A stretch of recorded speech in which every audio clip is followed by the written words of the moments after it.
আগুন লাগাই দে, আজকে যারে পামু তারই লাগাই দেবো। সাইবা এটা জিনিস দেখাই। ওই মিয়া, আপনি কি পাগল নাকি? এখানে আর থামান যেত না, তাড়াতাড়ি জায়গা। আজকে সবকিছু ঘুরাই দেবো। মালেকা হামিরা আপনি বলে কি করতেছেন? কি করতাছি দেও, তোমার একটু লাগাই দে। এই মিয়া, লাগাইলে ঘুরে যাবো কেন? আরে এটা ফুটতো না, এটা ঠান্ডা আগুন। দেখো না কিভাবে জ্বলে, কেরোসিন দিলেই বাড়ে। তুমি হাত দিয়ে দেখো, হাত ফুটতো না, এটা ঠান্ডা আগুন। ফুটতো না মানে? আপনি বলে কি কইতাছেন? আরে তুমি কি বিশ্বাস করতেছো না? তুমি হাত দিয়ে দেখো, এটা ঠান্ডা আগুন, তোমার কিছু হইতো না। আরে ভাই, আপনি কি মজা কইবেন? যেখানে আগুন আছে এখানে গরম অবশ্যই থাকবো।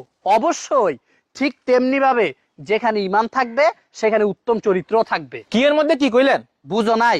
রাসূল সাল্লাল্লাহু আলাইহি সাল্লাম বলছে, যার ঈমান যত বেশি তার আখলাক তত বেশি সুন্দর। এই যে তুমি মাঝে মধ্যে কও তুমি নামাজ পড়ো, রোজা রাখো, দান খয়রাত করো, তোমার ঈমান খুব শক্ত, অনেক বেশি, অথচ মানুষের সাথে সুন্দর ব্যবহার করো না, উত্তম আচরণ করো না। উত্তম আচরণ ছাড়া কখনোই ঈমান সুন্দর হতে পারে না। একটা কথা মনে রাখো, যেখানে আগুন থাকবে সেখানে যেমন অবশ্যই গরম থাকবে, ঠিক তেমনি ভাবে যার ঈমান যত বেশি শক্ত হবে, যত বেশি মজবুত হবে, তার আখলাক তত বেশি সুন্দর হবে। বুঝছি ভাই, আসলে আমার আচার ব্যবহার পরিবর্তন করতে হইব।